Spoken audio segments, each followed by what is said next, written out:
Friday on Daily Delivery. I am Michael Rand. Glad to be back for another day. Hope you guys are all doing really well out there. Tremendous show coming up. A lot of variety on today's show. Kent Youngblood from the Star Tribune, who covers the Lynx, will join me here in a little bit to set up the all-important Game 4 tonight at Target Center. Lynx down 2-1 in the WNBA Finals to the New York Liberty. After that thrilling but ultimately heartbreaking loss Wednesday, Sabrina Ionescu hitting the game-winning three with 1 second left on the clock. Lynx led most of the game but couldn't finish it off, and now they face the brink, an elimination game, or if they win, sending this back to New York for a Game 5, an all-or-nothing, winner-take-all Game 5. So much at stake. The health of center Alana Smith is in question after she hurt her back. She was a very important player in Game 4, and her absence was felt. So Kent and I will get into keys tonight and just where this series sits after three really good games. Ryan Kostecka, the sports editor from the Star Tribune, joins me for our fantasy football picks and kind of competition right now. A lot of interesting matchups this week, and we get into that here in just a little bit. Got some Timberwolves thoughts towards the end of the show, and a programming note. Chris Hine, Star Tribune Timberwolves writer, will join me for a special episode of Daily Delivery previewing the season. Wolves regular season opens on Tuesday at the Lakers, a prestige game. And, in the midst of all that, a lot of Vikings, a lot of other stuff going on, so I didn't want to cram that into our regular program. So I'll release that as a special episode, I think, over the weekend to give it some time to be out there for a while until the season starts. So listen for that sometime in the next few days before we get to Monday, and we'll go from there. Got some baseball thoughts here in just a minute. First, though, what did I miss? Speaking of all the stuff kind of clogging things up, it is the NFL. It is Vikings versus Lions. 5-0 Vikings, 4-1 Lions. Vikings have had a lot of tests so far this season. I'm a big believer in ESPN's football power index. Kind of shows you a metric of how powerful, how mighty a team is. And they've had a lot of tests. They've passed a lot of tests so far this year. ESPN only has them number 8 in the football power index, but that's a big jump from, I think, the beginning of the year where they were like 25th, something like that. Their playoff odds are at like 86% after starting the year at 15%. But if you compare them in the football power index on ESPN to the other teams that they have already played, San Francisco number 4, Green Bay number 6, Houston number 9, and even the Jets at 2 and 4 come in at number 11. So looking at all of that, those are 4 teams out of the Vikings 5-0 start that they've already beaten. The Giants being the other one. Giants down on the list. They're like 27th, it looks like, something like that. So that win obviously not as impressive, but those other 4 wins, one of them a road game at Green Bay, 2 of them at U.S. Bank Stadium against the Texans and 49ers. Then, of course, the London game over the Jets. Ostensibly a neutral site game, although that counted as a Vikings home game, and it was a definite pro-Vikings home crowd. But to make a long story short, their strength of schedule is very high. They've already played the 3rd hardest schedule so far, and to be 5-0 through that is impressive. Now, in the context of everything else, however, the Lions are number 1 in the football power index. That is going to be their biggest challenge of the year so far. If you look at the projections in the football power index, Vikings projected to win 11.5 games at this point in the season. Lions projected to win 11.4. So you understand the magnitude of this game. A home game at U.S. Bank Stadium against a team that ESPN is saying is the best in the NFL, at least in terms of their overall strength, if not their overall record, because, of course, the Vikings at 5-0, Kansas City at 5-0 are the only undefeated team still in the league. How you're playing matters. The Vikings definitely have been, a dominant team in a lot of ways. They've led for almost the entire season. They've only trailed for a few minutes at the very beginning of the season when the Giants took a 3-0 lead. So they have been on top of teams from the jump this season. Very impressive, but still some things to prove, still some things to learn and gain. So I think this one, if there's still people holding out saying, yeah, 5-0, but how good are they really? This one would put anybody who's still on that fence over the line. If they got to 6-0, beating the Lions, get to 4, put the Lions at 4-2, everybody else in the division would have at least 2 losses at that point. That would be huge for them because of just how good Detroit is. You look at this game, Vikings are favored by like 1.5 points. Over-under is set at like 50, expecting this to be a high-powered offensive game, which is interesting because if you look at it, strength-wise, the Football Power Index says the Vikings have basically a slightly below average offense, slightly below average special teams, even though Will Reichert has made all of his kicks. The defense is what is getting it done. Number 1 in defensive FPI. So that to me tells me that, even though they expect a high-scoring game here because of the kinds of offenses these teams can put out, because of some of the injuries these teams have, Blake Cashman for the Vikings, Aiden Hutchinson, a huge one for the Lions, out because of that terrible injury suffered last week in a 47-9 win over Dallas, by the way. So they're expecting a high-scoring game, expecting maybe something contrary to how the Vikings have played so far this season. So that's something to watch in this game. Can Sam Darnold and the Vikings offense, we'll see if Aaron Jones plays, can Sam Darnold and the Vikings offense, these Vikings playmakers, keep up with Detroit? Can the Vikings defense get Jared Goff off of his spot, force some turnovers in this game, some game-changing plays? It's a completely different game than it was last year. Vikings played the Lions twice at the end of last season when they were fading. Byron Murphy didn't play. The corners were, a bunch of inexperienced guys who could not keep up with Detroit's track meet guys on the offensive side of the ball. Vikings weren't getting much pass rush at that point. Much different right now, getting pass rush, getting turnovers, getting plays from their veteran corners, Stephon Gilmore, Shaq Griffin, Byron Murphy. So that is a huge difference from last year. How will that impact this matchup? We'll see on Sunday. I think it's a toss-up game more or less, but I think it's interesting to know how close this is and how much this will ultimately decide the NFC North, the NFC North at the end of the year. I mean, if the Vikings take a 2-game lead right here, already having won two division games, if it's this one and the Green Bay game, that would be a huge edge. If they lose, they've kind of come back to the pack a little bit, and it's anybody's game. So that is the significance of this game on Sunday. I think it's going to be great. Can't wait to watch it on Sunday. Let's move on to baseball for a minute. I haven't watched a lot of the baseball playoffs, and this tends to happen when a Minnesota team either gets eliminated from postseason or has a tough time of it down the stretch of a season, misses the playoffs. I just kind of tune out. I don't want to watch it. I'm not interested. Maybe I should be, but because it seems like it's been really good. There's been a lot of drama in the Major League Baseball playoffs, but I've barely watched any of it. It's frustrating for 2 reasons. Great game last night, sounds like. Cleveland rallies to beat the Yankees, cut that series deficit to 2-1. They're down to their last out. They tie it in the 9th, win it in the 10th.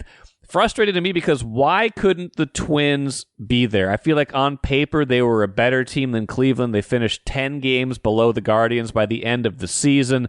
They fade down the stretch. Cleveland's payroll was about $25 million less than the Twins. Why not the Twins? Why couldn't the Twins have been one of the 3 AL Central teams to make it to the postseason? Frustrating to watch, frustrating to know that they were that team for 4.5 months, and then faded so badly down the stretch that they weren't even part of, the expanded playoffs this season. So hard to watch from that standpoint. Hard to watch too because 3 of the 4 teams, the other teams outside of Cleveland, are all top 5 payroll teams in baseball. We're supposed to celebrate Cleveland's dramatic win over the Yankees, but by and large, almost certainly it was just a blip in the road, a speed bump on the way to the Yankees making it to the World Series, almost certainly to face the Dodgers, who are steamrolling the Mets, and the Mets have the biggest payroll in baseball. Dodgers are 5th, Yankees are 2nd. It's still just kind of this gross kind of. We're supposed to think this is a fair competition, I guess is my point. We're supposed to think this is somehow fair, that the teams are allowed to spend essentially whatever they want in a sport where you're fighting for all these, fighting for different players, that you can spend as much as you want. You can acquire players that way. There's no real measure to stop you from doing that. Unlike the NFL, unlike the NBA, unlike the NHL, there's no real mechanism to stop you from spending to certain levels and making it patently unfair. And then we're supposed to celebrate the teams, the underdogs, the scrappy teams that make it in spite of those challenges. I'm just kind of tired of it. I can't get myself to suspend my disbelief and believe in those underdog stories anymore when the system is so unfairly slanted against those who don't have those high payrolls, who are not deciding to or aren't in the markets that make so much more money than the rest. So that's my problem with baseball. I can suspend it during the regular season. Over 162, it kind of plays out in a certain way. Twins are competing largely against teams like them in their division, but once you get to the postseason, it's a real David versus Goliath battle in a lot of cases. Or once you get to the World Series this year, it's probably going to be Goliath versus Goliath. You can't even imagine the Twins being in that same stratosphere because they just cannot and will not spend as much as the Dodgers, the Yankees, and the Mets. All right, let's talk Lynx basketball with Kent Youngblood from the Star Tribune. Kent, man, that game, this whole series against New York has been unbelievable. The game 3 at Target Center on Wednesday, a heartbreaker for the Lynx. How, in your estimation, how do they come back and try to square this thing on Friday night? Well, it's going to be hard if Alana Smith can't play because of her back, and we won't know that probably till tomorrow. They just have to try to not let the ball get stuck on offense and hit shots when they get them. They took some hard shots yesterday, but they also took some shots they usually make and didn't. So, it's a tall order, but I kind of think that if they win this game, given the Liberty's history in the finals, that if they go back to New York, the Liberty will feel a little bit of pressure. I think that's true, but the Lynx have to feel like they had a little bit of a missed opportunity, right? That was a game that was theirs. Because kind of like the Liberty felt after game 1, it's like it was theirs, they had it, and then it got away. So I guess mentally there might be the temptation to think it'll be hard to come back from that. But again, this is a team that's been pretty resilient all season and has certainly exceeded expectations all season. Yeah, last night was the first time all year they lost consecutive games in which Collier was available for both games. For the entirety of both games. They never lost 3 games in a row this year, but this is going to be tough. Stewart's found her rhythm. She's getting a lot of calls. INSQ seemed to kind of emerge in the fourth quarter. I think this is a New York team that can kind of smell it, and it's going to take a supreme effort. You mentioned Smith. I think she was a plus 20 on Wednesday, and plus minus is not a perfect stat, but obviously they were a better team and have been a better team when she's been on the court this year. Why is she so essential to what they do, and why was she so important? Why was her absence so noticeable in that game? Well, because against a team that they're already outsized by, she was a long, athletic defender. She's second team all defense in the league. She was plus 20 and she didn't even play 20 minutes. They have nobody to guard Jones inside without her. Maisha Hines-Allen was in a perfect fit for the Connecticut series, which was all bully ball, but she was I think she was minus 19 maybe yesterday. They need Smith because without her, it's going to be really hard to defend the rim. Collier didn't have the most efficient game. She had a good game, but do they need even more from her Friday, or what's kind of the vibe from Cheryl Reeve in terms of who she wants more out of or what she wants to see? She wants more out of her bench to start with, and especially if Allen if Smith can't go, they're going to have to get something out of Dorka because Maisha just isn't big enough to guard a 6'6" center. As for Fee, she was 9 for 22, which isn't horrible, but how many shots did she miss that she just never misses? missed a layup. She missed a bunch of those patented turnaround jumpers that she usually makes. But it's hard to put it on her. McBride only scored 6 points in the second half. I think the only player on the roster other than Collier who really played up to their potential yesterday was Bridget Carlton. You gotta get better than 4 for 14 from Courtney Williams. I'll tell you that. Well, they've certainly been right there in this series, but I did feel like the last 2 minutes of game 3 kind of showed the difference between a team that has multiple stars and a team that has one star. Is that fair? I mean, they can obviously win the way they've won this year, but it showed up more in that game than I think it has at other moments. I think the Lynx believe they have a big three that has to play like a big three. Courtney Williams played like a star in game 1 and they won. She shot 4 for 14 yesterday, and while she facilitated pretty well, that's not enough. Kayla McBride brought it like crazy in the first half, but didn't do as much in the second. I would say it's more a matter of getting your best 3 players to play at a certain level consistently. Aside from that, I mean, how else do you see this game shaking out? I mean, they got off to the good start they wanted to in game 3. What are some signs that you're going to be looking for Friday, aside from the health of Smith, obviously, to know if this is going to happen or not? They have to play offense the way they played offense all year. Now, I know that New York is making it difficult. They're a long, athletic team that gets in the lanes and gets a lot of deflections. But you can't shoot, 19 for 55 over the last quarters of the game. I mean, with all that, it was still a tie game with 16 seconds left. If they can just be a little bit more effective or at least efficient offensively, they should be okay. And that's assuming that Smith plays. If Smith doesn't play, this is a monumental effort, in my opinion. Yeah, they got to be better at the end of quarters, too. I heard you ask that post game. I mean, they got killed at the end of the quarters, all 4 of them. 7-2 in the first, 7-2 in the second, 11-2 in the third. That's not a good formula. No. You also know that's usually when there's a bench or 2 player on the court, and they need to get more from their reserves. Yeah, they do. Well, we'll see if this was any different. I mean, that Target Center, 19,500. I mean, it was as loud as it sounded. I was not there. Was it loud as it sounded on TV? Yeah, it was a big crowd, loud crowd, kind of a late arriving crowd, but by the time the game got going, it was pretty full. I mean, it's the biggest crowd they've ever had. It was a great atmosphere. If this thing goes 5, it'll probably be the best attended finals ever in the league, over 5 games. So we'll see.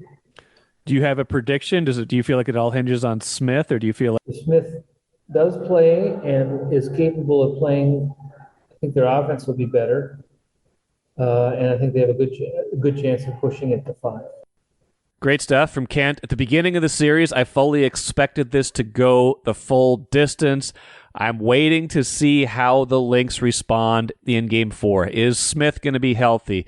Do they have the kind of fortitude, which I do believe they have, to kind of get back off the mat after that tough Game 3 and come back and win this one, just like New York did in Game 2 after that heartbreaker for them in Game 1 where the Lynx essentially came in and stole that game, down 15 with 5 minutes left, getting it to overtime and winning in overtime. Can the Lynx do the same thing to New York, send it back to New York for a Game 5 that, like Ken said, I think would put a fair amount of pressure on the Liberty, a elimination game for them on their home court where the Lynx have already played well this season. I think that would be a tough task for both teams, but especially New York. So can the Lynx show that level of toughness, which they've showed all season long? Can they get it done tonight? I think that's a possibility. Smith's health will play a big role, but I'm waiting to see how they come out in the first quarter, and that will tell us a lot about what they have left in the tank for the rest of Friday. Watch your dreams and savings grow with Royal Credit Union's 4.25% annual percentage yield 12-month certificate. Open now at any Royal office or online at rcu.org/certificate saver. Early withdrawal penalties could reduce earnings and principal. APY accurate as of 2/1/25. Insured by NCUA. It's fantasy football time with Star Tribune sports editor Ryan Kostecka. We missed a week last week, which just means more is at stake this week is the way I see it. If I win, I just want you to know this week was worth double. It was with double? Okay. Because I was I had Caleb Williams last week. Just want to throw that out there. That was definitely my choice. Well, okay, just throwing that out there. Here's the funny thing. The 2 weeks ago when we did it, we both liked Kirk Cousins, but we couldn't pick him because he was the Thursday night game that he goes for like 509 and 41 fantasy points. So we were both onto something that week. Okay, I mean, I'll be honest. If we're going to start it, Kirky's in my group of quarterbacks to start. Okay. I haven't him to choose it yet, but he's up there. Well, let's hear what your picks are this week. This is going to be a tough one. Viking fans are not going to like this. I am going to take. Actually, you know what? I'm going to pull an audible. I am going to go with J.K. Dobbins of the Chargers. Okay. My running back against Arizona. I think it's a Monday night game. It's in Arizona. I think he's trending in the right direction. I think the Chargers themselves are trending in the right direction. And Arizona's defense, a little bit of suspect. I think that could turn into a decently high-scoring game. Or I think the Chargers lead and then they run it down their throat in the end. So I'm going to go J.K. Dobbins. I agree with that pick. That was actually my number 2 running back. That was my number 2 pick also. to familiarize everybody with the format again, we have to pick players outside of the projected top 10 at their respective positions: quarterback, running back, wide receiver. We pick one of each. So you take J.K. Dobbins. I think it's a good pick. I had him as my second running back. So I'm going to start this off, and since you took a running back, I'll go running back. I'll go with the guy that I had picked first. I'll take Josh Jacobs of the Green Bay Packers. I think Packers offense is trending in the right direction. I feel like he's got a good matchup this week. Exactly who slips my mind right now, but Green Bay is on the right path right now. They're going against. I'm going to filibuster for a little bit until I find it. They are going against. I do like that pick, though. Yeah, they are going against. Who are they going against? Why can't I find him now? Josh Jacobs. I think you're right, though. Like, the Green Bay's offense is really trending in the right direction. Since that second half against the Vikings, that offense has played really, really well. So I do like that pick. He was actually my number 3rd option. So, yeah. They're playing Houston, which has a decent defense, but you saw the Vikings put up, 34 on them. They were able to run the ball against Houston. So I like him to, have a pretty good day. Maybe not the most spectacular day, but I like his possibilities there. So I will Houston take Josh. Content. I like that. Houston seems content on just getting a shootout weekly, is what it seems like. Yes. So I do like it at that point. At some point, there's forget it. Yes. Okay, I am going to go. Yes. I'm going to go receiver. Okay. Yep. This was tough for me. Oh man. So the one I had was kind of a dark horse when he comes because he's coming back. I think Cooper Kupp's coming back from injury, but he was rated pretty high, and I think he was in the top 10. I didn't look, but so I'm going to avoid that. His status is in doubt. I just read, so stay away from him. Well, great. My fantasy team is going to lose again. So 6 weeks in a row. Lovely. I am going to go with T. Higgins. Okay. Going against Cleveland. As we've learned, Cleveland is kind of a dumpster fire right now. Yeah. And Joe Burrow's been the Bengals have struggled, but Joe Burrow has been phenomenal this year. Yeah. I think Jamar Chase that way as well. I do think T. Higgins, I don't think the greatest talent. I think I can see being 4 or 5 catches, but maybe 90 yards and a tutty. So I'm going to go with T. Higgins. Okay. I like that pick. I am going to go with Devonta Smith from the Eagles. He's a little bit down on the list right now, but something about the matchup, something about his ability to catch a lot of passes. By the way, a lot of the projections predicting a shootout between the Vikings and the Lions. They've got Justin Jefferson and Amon-Ra St. Brown as the number 1 and number 2 projected fantasy receivers this week. So that could be a lot of points put up. Philadelphia at the New York Giants. The Giants are not trending in the right direction right now. I think Devonta Smith gets it going this week. I think he has a nice game. I'm gonna say he gets me 15 to 20. He's projected to get about 13. I think he's going to go over that this week. I like that. Now, quarterback, Viking fans are not going to like this. It's either I'm choosing between Kirk Cousins or Jared Goff. I'm with you. I think it's going to be a shootout. I really do here in Minnesota. The absence of Blake Cashman, I think, is going to be felt. Yeah. The Lions have so many weapons. Cousins, is going against Seattle. Their defense is very good. I'm going to go with my gut. I'm going to go with Goff. I'm going to take Goff of Detroit. My cousins will be very happy with that. Not saying Detroit's going to win, but I think Goff puts up some pretty good numbers against. I know it's the Brian Flores defense, but I think it's a little bit of time to pass. I think they control the clock a little bit with more of the run game and some check downs to keep the ball moving, keep the chains moving. So I'm going to go Jared Goff. That's funny because I'm taking Sam Darnold. So we got competing quarterbacks in this game. I like him. Here's my reasoning. Either he just has a good game and they win, or it's close. And I think they're going to have to throw the ball a lot because I don't think Aaron Jones is going to play. No Aiden Hutchinson, so the pass rush isn't as good as it has been. So I think he's got time to throw. So either A, he just has a good bounce back game, finds all his weapons, or B, they fall behind for the first time in forever and he has to throw and they just can't run the ball because I think Aaron Jones is so much the key to that offense. So I'm either taking him for like a solid good game or like one of those like sneaky BS fantasy games where your team doesn't do very well, but he goes for like backdoors you for like 350 and 3 touchdowns, even in a kind of a comeback effort. So I like Sam Darnold. The old school Baker Mayfield. It's a Phillip Rivers special. You probably know. Hey, I'm a Charger fan. It really was. Phillip Rivers was great at that. He was a great fantasy quarterback. Win or lose, they got behind. He would just chuck the ball up there. In leagues where interceptions didn't matter, he was gold. He was money. So I know we talked about the NFC North aspect of this. Look, I'll be honest. It kind of hurts to say. Just give me the Minnesota offense. Give me Jefferson. Give me Addison. Give me Darnold. It's going to be an absolute shootout. The Lions are going to feel the loss of Aiden Hutchinson. The Lions' pass defense is not very good. Terry and Arnold is one of the, commits the most penalties from a DB perspective. I love Branch, the safety. I think he's really talented, but that secondary is not very good. And in fact, I think the best part of their secondary was Hutchinson.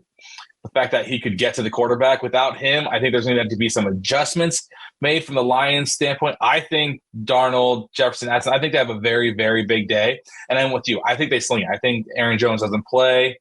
So, it's going to be slinging it. Give me the Vikings offense, and I think they're going to win a shootout. I think they're going to win a shootout this weekend. Yeah, I think that game is going to produce a lot of points. I would say, anybody from the Vikings offense, but I'm kind of worried about the Detroit running games. I think that Blake Cashman, his ability is going to be felt both sides, but I think Swift might have a big game for Detroit. Not Swift, Gibbs for Detroit. Yeah, sorry, that was my number one running back that I was almost was Jahmyr Gibbs. So so I'm with you. I think he's going to get some points in the PPR league, especially. I think he might end up like 5-6 catches. Yep. So it's going to be fun. Well, it's a good week. We'll see how it all shakes out, Ryan. Maybe I'll tally up both of the last 2 weeks on next week's episode. How does that feel? We'll see if it was double or nothing or not. Look, as long as I win, it's double or nothing. It works for me. Awesome. Thanks, man. Thanks. I think you heard it from what Ryan and I were talking about. We're expecting a high-scoring game between the Vikings and Lions, just like everybody else is.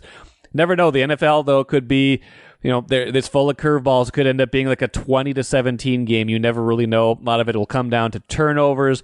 Will come down to who is able to protect the quarterback the best. Should be a great game Sunday, though. If it lives up to its billing, I will probably do a post-game live and maybe throw that up as a bonus episode as well.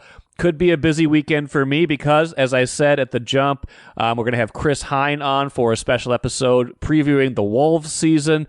That gets me to the cooler. Wolves finished the preseason on Thursday. A lot of rookies, a lot of young players playing. Their top 8 or 9 basically didn't play in a loss to the Nuggets. I think what that game told us is what we already knew about the Wolves. This is an incredibly deep team this season. They go 12, 13 deep on this roster with guys I would trust in a lot of situations. It means that guys like Rob Dillingham and Terrence Shannon Jr. aren't going to have to play huge roles unless there are injuries. They can come along slowly. They can get themselves into that kind of next wave of Wolves players. But they've got all these veterans. They've got all this depth. They improved their depth, I think, with the Towns trade, getting both Julius Randle and Dante DiVincenzo in here, a 2-for-1 essentially in terms of rotation players. I think Randle is pretty close to what Towns gives you in terms of production. How the fit looks will be a big question. Chris and I will get into all that, like I said, in a special edition of the podcast, so listen for that coming up in the next few days. that will do it for me today. Like I said, should be some stuff coming up between now and when Royce and I meet on Monday. So listen for that. And until then, enjoy your weekend. Back at it again in a little while.